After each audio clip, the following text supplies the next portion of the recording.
వీళ్ళకి అసలు పొట్టి బట్టలు వేసుకొని ఒళ్ళంతా చూపించాల్సిన అవసరం ఎందుకు వస్తోంది ఈ పిల్లలకి? దానికోసం వాళ్ళ ఒంటి మీద వాళ్ళ వంటికి వాళ్ళ బాడీ కోసం వాళ్ళు తీసుకునే కేర్స్ ఏంటి? ఎన్నెన్ని పార్లర్స్కి వెళ్ళి ఎన్నెన్ని డబ్బులు తగలేస్తూ వాళ్ళ అందాన్ని చెక్కుకుంటూ ఉన్నారు. సరిగ్గా 17-18 ఏళ్ళు వచ్చిన దగ్గర నుంచే ఇలా మారిపోవడానికి గల కారణాలు ఏంటి? నిజంగా ఆడపిల్లల విషయంలో ఈ మాట మాట్లాడాలంటే నాకు కూడా చాలా బాధేస్తుంది. ఎందుకంటే ఒక ఉమెన్ జర్నలిస్ట్గా, నేను కూడా ఒక తల్లిగా, ఆడపిల్లల తల్లిగా ఇలాంటివి మాట్లాడాలంటే చాలా సిగ్గేస్తుంది.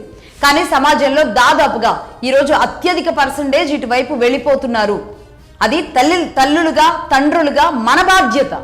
కాపాడుకోవడం అనేది మన బాధ్యత. కంట్రోల్ కాకపోతే ఏం చేయాలో ఒక డెసిషన్ తీసుకోవాల్సింది కూడా తల్లిదండ్రుల బాధ్యత మాత్రమే. అంతేగాని ఎవరు వచ్చి చేయరు.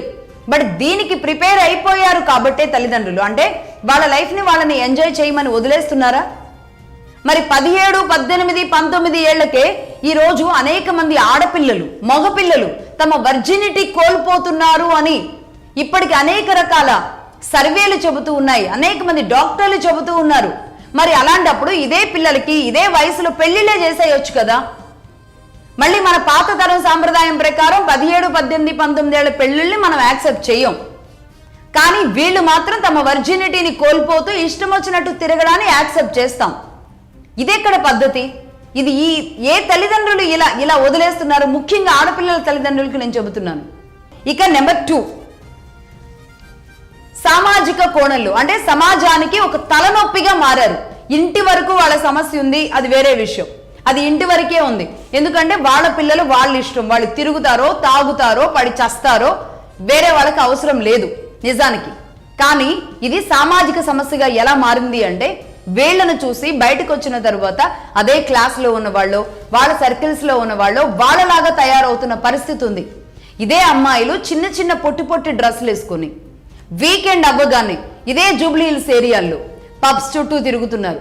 అలాగే హైదరాబాద్ చుట్టుపక్కల ప్రాంతాల్లోకి వెళ్ళిపోతున్నారు. రిసార్ట్స్, ఫామ్ హౌస్లు, అక్కడ అవేంటి రేవ్ పార్టీస్ జరుపుతూ ఉంటారు. అంటే అశ్లీల నృత్యాలు. రేవ్ పార్టీ అంటే డైరెక్ట్గా చెప్పాలంటే ఇది స్టైల్గా రేవ్ పార్టీ అని ఉంది. అశ్లీల నృత్యాలు చేస్తూ ఉంటారు.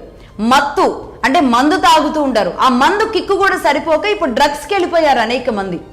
మందు కిక్కు సరిపోక డ్రగ్స్ కూడా, అంటే ఎవరైనా పార్టీ ఇచ్చారు అంటే ఆ పార్టీలో డ్రగ్ ఉంటుందా లేదా అనేది మెన్షన్ చేసుకుని మరీ వెళుతున్నారు. డ్రగ్ తీసుకొని అశ్లీల నృత్యాలు చేసి వీకెండ్ అంతా అలసిపోయి ఇంటికి చేరి మళ్ళీ మిగతా వారం అంతా నిద్రపోయేలాగా తయారయ్యారు. ఇంకా వీళ్ళు ఏం చదువుతారు? వీళ్ళు సమాజానికి ఏం ఉపయోగపడతారు? వీళ్ళు ఏం సాధిస్తారు? అసలు ఇలాంటి వాళ్ళ సమాజానికి అవసరమా? ఇదే ఆడపిల్లలు జూబ్లీ హిల్స్ ఏరియాలో చూడండి. సాయంత్రం అయితే చాలు, అది వీకెండ్గా వీక్ డేసా కాదు, సాయంత్రం అయితే చిన్న బట్టలు వేసుకొని వీలైతే మందు లేదంటే సిగరెట్ పట్టుకొని తిరుగుతున్నారు. ఆడపిల్లలు సిగరెట్ తాగే పరిస్థితి వరకు ఆ స్థాయికి వెళ్లారు. మగవాడికి ఈక్వల్ గా సమానంగా ఈ రోజు ఆడపిల్లలు దూసుకెళ్లిపోతున్నారు. కొంతమంది ఆడపిల్లలు, అందరినీ కాదు. బంగారు తల్లులు, మంచి తల్లులు, నేను పదే చెబుతూ ఉంటాను. అసలు ఆ వర్గం వేరిక.